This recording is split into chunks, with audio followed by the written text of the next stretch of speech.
All right, welcome to the Week 7 edition of the Low Car Fantasy Football League podcast.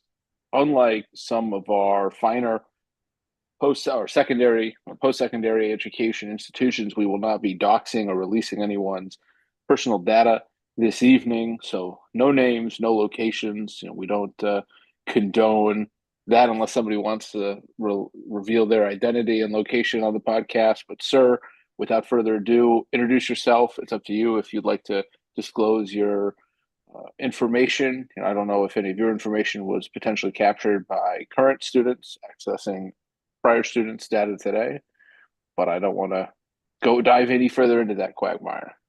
I saw that email and I just deleted it. And I was like, wait, what did I just read? And then went back to it to figure out the situation. But always good to be here. Let's go, Mets. Oh, Mets goodness. What a thrilling postseason it has been for my team. And it's always a joy to be back on the pod. Well, I think we'll just have to provide live baseball updates as we talk, right? So we've got bottom of the ninth, two outs, Yankees out 5-3. You know, potentially Yankees chat may spontaneously appear. And of course, Dodgers Mets in the bottom of the second, tied at 1. So that's our baseball update. We'll keep everyone informed when the Yankees And go our final. commentary is as useful as what you'll be getting on Fox. So feel free to just keep us on and mute the TV. I mean, I've got something. I've got the Saints and the Broncos muted right now, and that's probably a better experience than trying to understand That what game that sounds slap fight so is. lifeless that I completely forgot it was happening. And I I say that as mean, someone with Alvin Kamara on my team. well, he's never scored a touchdown while playing on Thursday night. He Well, is 0 for 7 scoring a touchdown on Thursday Night Football, which is a wild statistic because he probably averages a touchdown, well, 2 out of every 3 games, let's just say conservatively, right? For his career. sure. It's wild. So I don't know. I mean, if that maybe we all should have been taking the Broncos tonight. I don't know. They're up 3-0 here. Uh, it's the Bub Mean show, I think. Hmm. You Oh, and know. I have So Blake. no, go right ahead. Anyway, so let's get into it. What's on your agenda for us tonight? Well, I think I want to start. I think we need to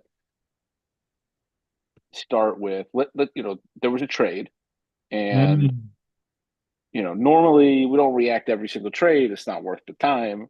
But now this trade didn't involve you or I. Did involve a different team, a couple of different teams here. I just want to get your thoughts. There has been a lot of talk. Cole Kmet, he's been on the block. Somebody come and trade for Cole Kmet. That the team that previously owned him found a buyer. Whether or not that was prudent, we'll see. But what are your thoughts? We've got It Amari Cooper and Cole Kmet and a sixth round pick in exchange for Jacoby Myers, Blake Corum, and a fourth round pick. So feels fairly it even, I guess. it was an interesting trade when it came in for me. When I saw it, I had two thoughts. First of all, Paul is this league's version of a monorail salesman. I mean, I don't know how he does it. I don't know how he gets people to agree to these things. It's incredible. But you got to appreciate somebody who wants to make stuff happen. We were trying to negotiate a deal today. I've stepped back from a little bit. I'm not sure if it's going to happen or not. But there was potentially something I was trying to land before today's pod. But this deal's interesting to me. I do think was it? It's Kirshner's on the other end of it. I think he got the better end of this deal. I just don't think Paul walks away from this with any meaningful pieces. And a fourth round pick is good. It's useful. Don't get me wrong. But when you're giving up a sixth for it, it's a marginal improvement at best. Whereas on Justin's side, I think you've got Amari Cooper, which is a question mark because he's stepping into a new offense, but arguably has nobody he's going to be competing with for at least a meaningful share of targets every single week. I think his floor is going to be a wide receiver too. And Komet, I'm not necessarily on the train. He was offered to me once or twice in trades here, but again, I don't remember who Justin had sitting at tight end before that. I'm opening up his team now, but I think it was Hunter Henry. Hunter Henry, and this week he'll start him again. It's again marginal improvement, but perhaps it's enough of a higher floor that it can make a difference, week to week. So, I definitely it's a totally average situation to me. Yeah, I don't know. I look at it as I think it's I don't know, it's you never really see trades that are I mean perfectly 50-50. It feels relatively even. I think the way I look at this is Paul's obviously not playing for this year. A fourth round Hmm. pick and sixth round pick, there's not enough of a spread there to necessarily have a huge difference. We obviously don't know where these teams wind up. Paul's likely going to be picking, be one of the worst teams. So his slot will be toward the end of the sixth round, and Christian could end up anywhere at this point. So it's hard to know. I do think the wild card in all of this is Jacoby Myers. Look, Blake Corum's the backup running back. If Christian feels like he needs a uh, he got rid of a backup running back. I don't understand that move. He only has three running backs on his roster right now, all of whom are doing well. But Chuba Hubbard might not be the starter in a week or two, so it seems a little strange to give up some depth in that respect. I just think for me, it's Jacoby Myers. That's the question mark because Devontae Adams is gone from Vegas. They've got terrible quarterbacks, but he's an unquestioned number one. Right. And I think rest of season, Amari Cooper, Jacoby Myers are probably pretty equal. You know, depending on matchups on a weekly basis. They're probably both low end RB receiver twos, maybe high end receiver threes. I don't think Cooper's going to walk into Buffalo and get 10, 12 targets on a regular basis. Probably somewhere in that 7 to 9 range. But that's a run first team. They're one of Right. the heaviest run offenses since the last third of last season. They've got Shakir, you've got Keon Coleman, who's kind of similar build and body type to Cooper. Cooper's a little more explosive, but I just don't know. I just don't know if Cooper's going to be that much better in Buffalo than he is in Cleveland. I think the only thing is now the targets are going to be at least catchable versus Right. in Cleveland where you don't know. The Komet part is so interesting to me because tight end is such a weak position this year. There just aren't very many good ones. Cole Mhm. Komet's had 2 weeks that are useful, and he's the Right. And number the three rest, I scoring think tight he's end. only done like 3 to 7 fantasy points or something like that. It's a super low No, rank. it's worse. It's worse. I mean, he week one, 0.9. Week two, 4.7. Went off in week three for 20.7, then 4.9, 7.2, 21.5 last week. Right. So he averages 10 points a game or 10 points a week, but 2/3 of that is in 2 weeks. So the rest of the time he's averaging 5 points, 4 points. I think that's the problem of Yeah. you're really rolling the dice. And in that Bears offense, you got a rookie quarterback, you got three receivers or two running backs that got to feed. Depending on injuries, it's a lot to bank on. And Christian's got a good team, so I get you trying to make an upgrade, and I get making the deal. I don't think he paid it. He didn't overpay Oh, for it, not at right? all. And I think in comparison, let me just show you what an offer I received, for Amari Cooper. So let's get your thoughts on this. Amari Cooper and a ninth round pick for Demario Douglas and a fourth round pick.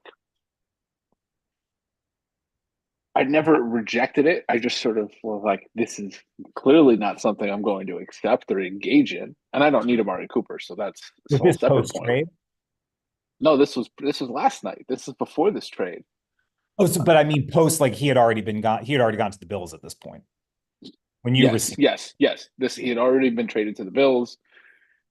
He goes to the Bills, and I, then I don't I just feel like why bother? What would be there's no I think that is a little bit uh I wouldn't even I just think Demario Douglas, he's the unquestioned top receiver in New England, and he's guaranteed for some good for a nice enough floor every week that when you're plugging him in, it's not a detriment to you. So well, why give up that capital when you need it for that draft capital when you could use it for something better or Well, it's more? also like where's the upgrade to the roster, right? So it's like understanding what owners' needs are. I think Christian's in an interesting spot. He has both Mike Evans and Chris Godwin, right? So when the Bucks are on bye, he's in a real jam. If one of them is hurt, it kind of helps him because there's less of a decision there. So you have to think about what are the owners' needs. I don't have a need for a low end receiver too. That's just not a priority. Now, I'm not saying I wouldn't be interested in an upgrade, but that's not a priority. And so further, I mean, but on top of that, to give up a fourth round pick when you don't need it, I mean, that's just not something that's, I think, it's again, it's just a great example of a Paul trade. It's just a Paul trade. I got it. I went. I showed it, to a friend of mine. I went, who's not in the league. No affiliation. Just like this is what I have to deal with. Just I mean, it's not. It's not even. It's not equitable in any way. It's just it's a Paul trade. So You got to push the paper. That's your job. Got to make it look, happen. I'm all for making wild offers. You got to start the conversation somehow. Express interest. Um, so we'll And see. I'll We'll say see. this, I will take this so much more over my other league where I am constantly proposing trades and nobody even bothers to counteroffer. They just decline, decline, decline, decline. At least, you know what? We're keeping it interesting. And I will always appreciate that versus letting it die. I agree 100%. I would much rather be in situations where people are willing to, even if they're not going to accept, make comments, have a dialogue. Is there an interest? Is there a potential interest down the road? Versus just the rejection and there's nothing. No movement that ever happens. So let's take a time out though. We do have an update of what's going on in Cleveland. Hmm. Home run, bottom of the ninth, tied it up. We're now in the top of the 10th, 5-5. Whew, I'll tell you what, We got a little game there. we got a game. We got a game. We'll see. Like I said, we'll keep an eye on what's going down. So, that we certainly had to talk about the trade. I just think that's where you've got to start. Yep. Pivoting from there, though, here we are. We're almost halfway. One more week, we'll be at the halfway mark. You got a nice win last week. Get yourself to 500 and first place in the division. And frankly, your division is such Chip, utter trash that really. Yeah, you know. it's led me to have some interesting make some interesting assessments. We're sitting in the front office and we're trying to figure out what comes next here. Tates and I have texted a little bit.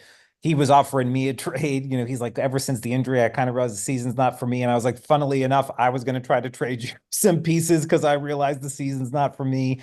And you have this division where nobody wants to win, but somebody's going to have to come out of this thing.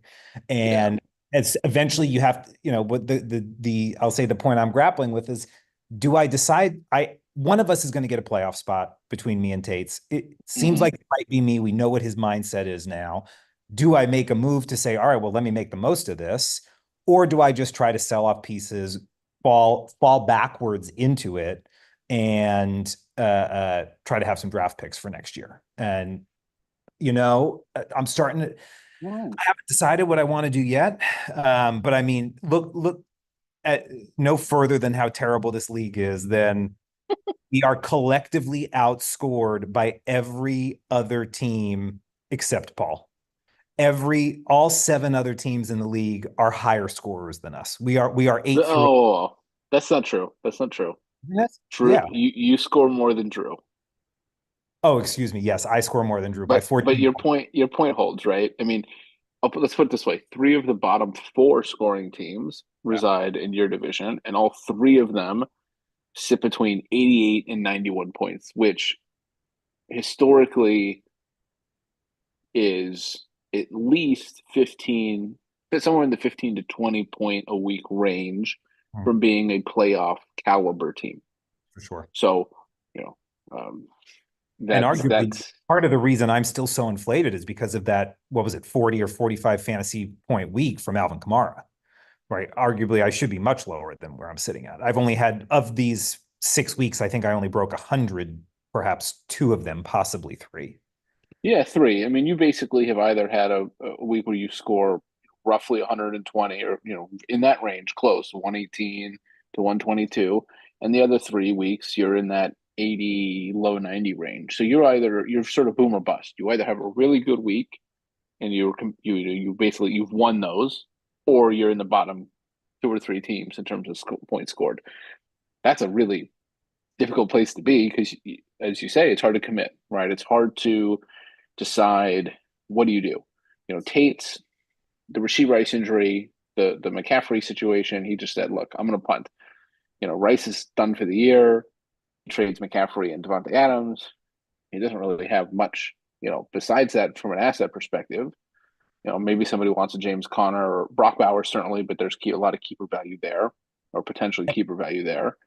And that's Um, part of what has to inform my decision is the state of the trade market in this league, because we've already got, if just to for the sake of including me in this conversation, you've got minimum 5 teams who are already know at this point that they are not going to make a play to do anything for the playoffs. And so you limit the market in that way. It accelerates how quickly some deals have happened.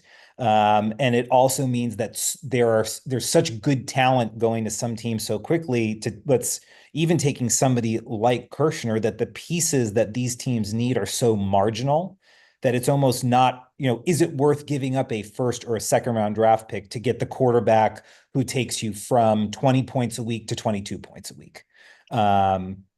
Which yeah, I think because of that, we have a very interesting trade market this year.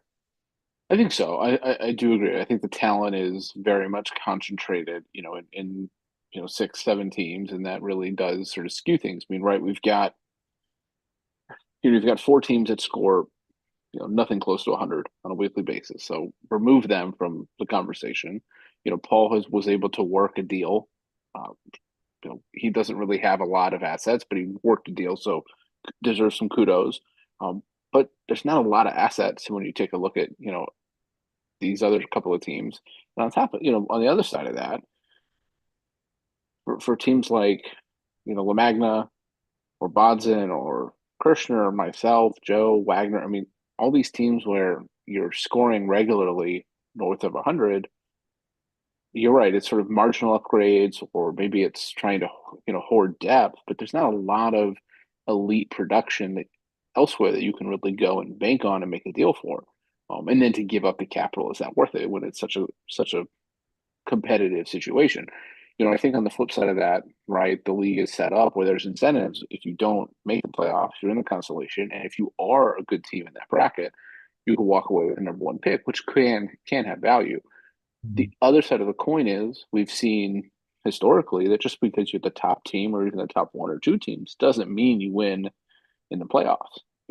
We've seen Thanks for the number one seed lose, a number of times. Not even before the championship game and including in the championship game. So you never know when you talk about the playoffs. But you're right. There's definitely 4 teams who aren't going to be there, and the other 8 kind of have to figure out where they want to be.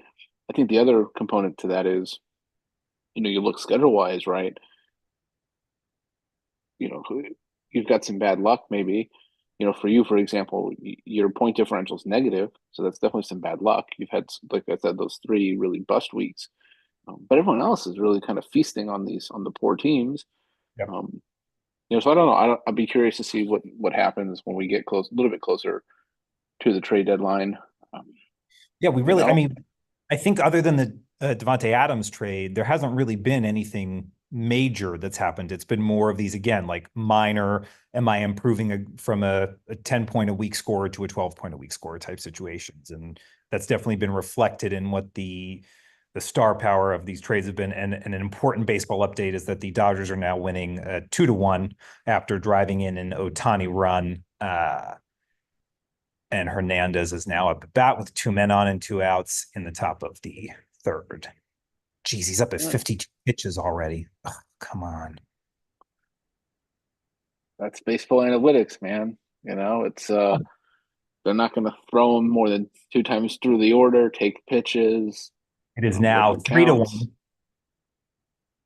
God damn it. Yeah, it's unfortunate. Look, it's still early, very early on in that game. Definitely a lot of time for the Mets, the miracle Mets, the grimace We love inspired coming from Mets. behind. We love coming from behind. Yeah. Well, we'll see. We'll see. Like, I'd rather see the Mets than the Dodgers, that's for sure. But You don't have you to tell know, me. yeah, anytime the Dodgers lose is a win for me. But it's so interesting. I think the trade deadline is still 5 weeks away, so there's a lot of time. A lot can happen. There could be injuries, players come back. I think for your team in particular, it's such an interesting case study because it's had this very kind of Jekyll and Hyde season, but you have a lot of room for internal growth. Jalen Hurts has not been that great, but theoretically, he get much better. Um, and with that, you would expect Devonta Smith to get better. That Kincaid has been that's a dis. I mean, you're the point that you're making is actually what is making me even want to consider trying to truly make a run out of it because I think I have your point one correct. Hertz has a lot of upside to improve. He has not Mhm. been off so far this season. I think Philadelphia as a team just seems to lack confidence, and I hope that'll improve. But I think a lot of the guys on this team, I think Tank Bigsby is a great example of this. In a couple weeks, when some of these teams are starting to decide, all right, the professional teams, meaning what the hell are we going to do this year? Are we testing out that next person? Travis Etienne has not done a great job in the backfield for them this year. Then they are continuing to give him more shares. Now, someone on my team like Zach Moss is on the flip side of that equation, right? With them dialing up Chase Brown.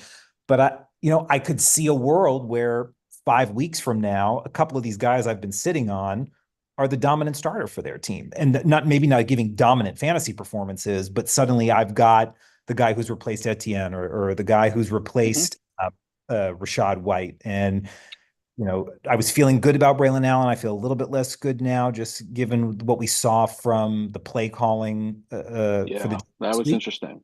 Yeah. But I feel like there's some, uh, I'm putting my chips on a couple guys and let's see if they hit. Yeah, I think it's interesting. With the Bucks, you've got sort of when Rashad White's healthy, you've kind of got three capable backs. And you've got Bucky Irving, who's been very good as a backup. And they came out today. Todd Bowles said that they're going to ride the hot hand, whatever that means. I mean, I don't know how much you can believe coaches when they say stuff like that. Um, it's hard to know. But I agree with you. I think there's a lot of improvement. You would think Amari Cooper helps Shakir and Kincaid get a little bit more open, particularly Right. Kincaid. He's definitely been a disappointment so far this year. Um, you know, I agree with you. I do think the Eagles. I mean, look, I think Sirianni, if they don't, if they don't win the division, he's probably Thank fired. God. Um, 100%. he might be fired anyway. But they definitely, I agree with you, need confidence. I don't know if it's he's trying to call the plays instead of Kellen Moore. Apparently, he tried to call a defensive play during the game and it didn't work. I mean, they're a mess, but they've got so much talent. You have to think that they improve, that they get better. Playing playing the Giants this week should help. Um, Goddard being out, you would think also helps Devonta Smith at least for a week or two until Goddard's back. So Mhm. you don't know. I would expect there to be improvement. I just don't think Jalen Hurts is going to finish the year as the 14th ranked quarterback. I just don't see him not being into the top 10.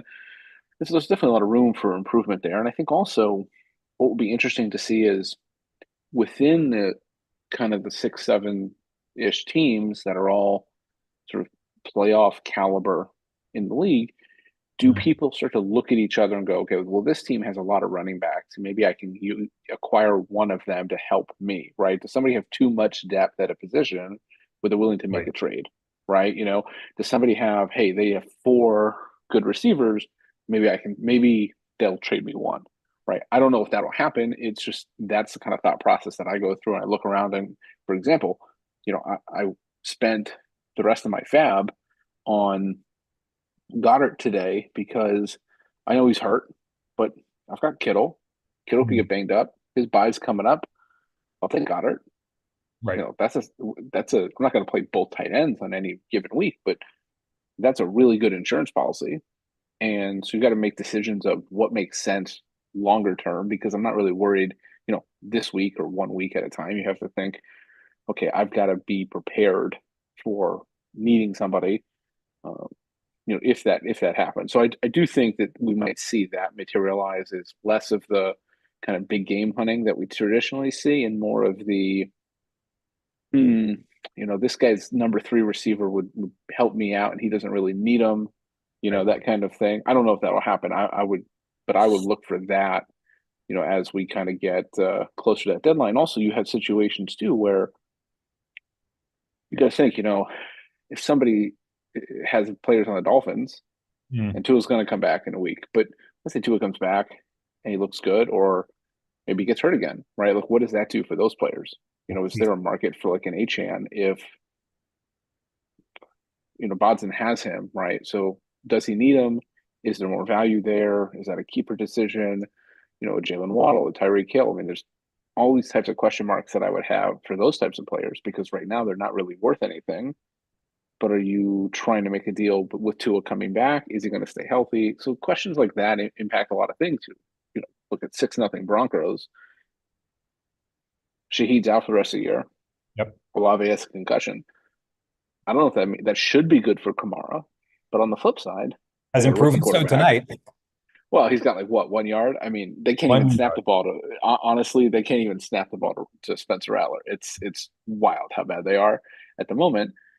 Does that mean teams are keying on Kamara until Olave's back? Like you don't know.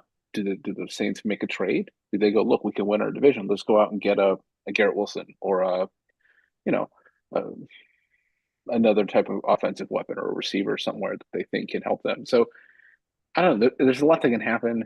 It's fantasy. There's always a weird bounces and outcomes. But I am curious in the next couple of weeks how it starts to materialize. What other trades we do see.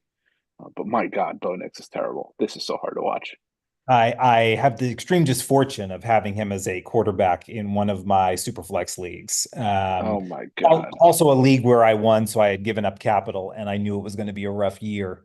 Uh, it is him and Anthony Richardson, and I'm not having a good Oh go. It is not fun for me. yeah, I punted on the Richardson experience quickly. Anyway, another baseball update. Indians with a 2-run home run in the bottom of the ninth and a 2-run home run in the bottom of the 10th to win walk off 7-5 Wow. over the Yankees. That's a big win. Guardians needed to keep that series in touch, and they do that with a win tonight. Sorry, Yankees chat out there to our viewers. I do And say as far as plural viewers, but let's be real. There might be one if we're lucky. And as far as the Mets go, they are now down 3-1, but they did get out from a bases loaded situation and move to the bottom of the third. Hey, you got Lindor coming up, Vientos behind him. There's I a I, chance. I just remember it. It's exercise for my heart so that I will be prepared when the big moment comes. Yeah. So, let's finish off one more topic. We'll get out of here. Oh, I You're a have Jets one bonus fan. topic after that. Okay. Well, okay. Well, that's perfect. Perfect. So, we've got, there's so many different thoughts, right, on the Jets. Forget the Aaron Rodgers is the silent, is the shadow GM and whatever. I was very encouraged with the play calling Hmm. on Monday night. In the last 2 weeks, Garrett Wilson all of a sudden become a target hog. Great that Rodgers started to develop some trust there. Obviously, Monday Adams gets traded. He shows up, makes an appearance on Pat McAfee show in Rodgers' house, living with his buddy. We can all see what's coming. Where I'm sure Adams is going to be the 1A, Wilson the 1B in terms of how that offense will operate. But what do you expect offensively? You've got a lot of talent on the roster, frankly. Adams, Wilson, Lazard's not bad. They don't use Conklin, but he's at least Great. Yeah. usable. Brees Hall, Braylon Allen, youngest player in the league. He's good. How do you think this? What do you think this looks like? In terms of going forward, just from a schematic standpoint or a usage standpoint. That's what I'm most interested in. Is I'm not panicking on the Garrett Wilson, Devontae Adams dual ownership, but I'm definitely intrigued what this looks like Sunday night against the Steelers. I'm honestly, my biggest concern is not so much what the play calling is going to look like. I am really worried about the locker room dynamics of adding in a star caliber player of a Devontae Adams who walks in with a very close relationship with your quarterback, who is a bit of a polemic figure. And I wonder what that does to an organization. Um, I loved what the Jets offense looked like in the first half of the game last night. And I don't think the defense had a good answer for them. Mm-hmm. Uh, but who knows what happens once you get a week or two of that, let's say 3 weeks of that, given you've got him coming in this weekend, starts getting that in film and figuring it out. My concerns, as always, as I just don't think, I continue to think, oh, thank God the Mets, yes, Alvarez got on base. Great. They do not make the required improvements on the offensive line. And I am always afraid that we are one sack away from him going down again. And we have seen that in at least 2 weeks now, where he is slow to get up, limps off field, has to shake off his wrist. And we get lucky because it's third down, so he can regroup before it happens again. But they have got to work on protecting him better. They are still undisciplined on the defensive side of the ball. What does it look like for the fantasy implications for this team? I think it is not going to eat into Wilson. I agree with you. I think this will rise up both of their stocks because you can't double cover either of them. You've got to, because you can't leave the other one open. So I think they will both have good fantasy value. I think if they haven't already, I haven't been keeping track the past 36 hours, they'll probably get rid of Mike Williams. I think Lazard is good in the role that he plays. He will definitely probably not be hogging as many touchdowns anymore. Lindor's on base. Great. I love it.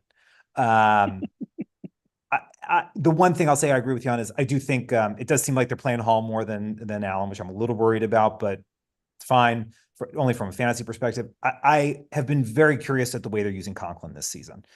You made a great point. Like, I think he's better than serviceable, and I am surprised that he has not played more of a role in this offense, which is what I felt like was his trajectory as a player last year.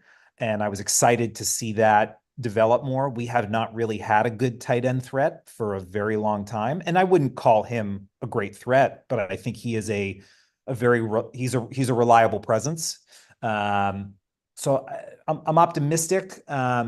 But it's the Jets. Okay. I don't get excited about anything. Yeah, I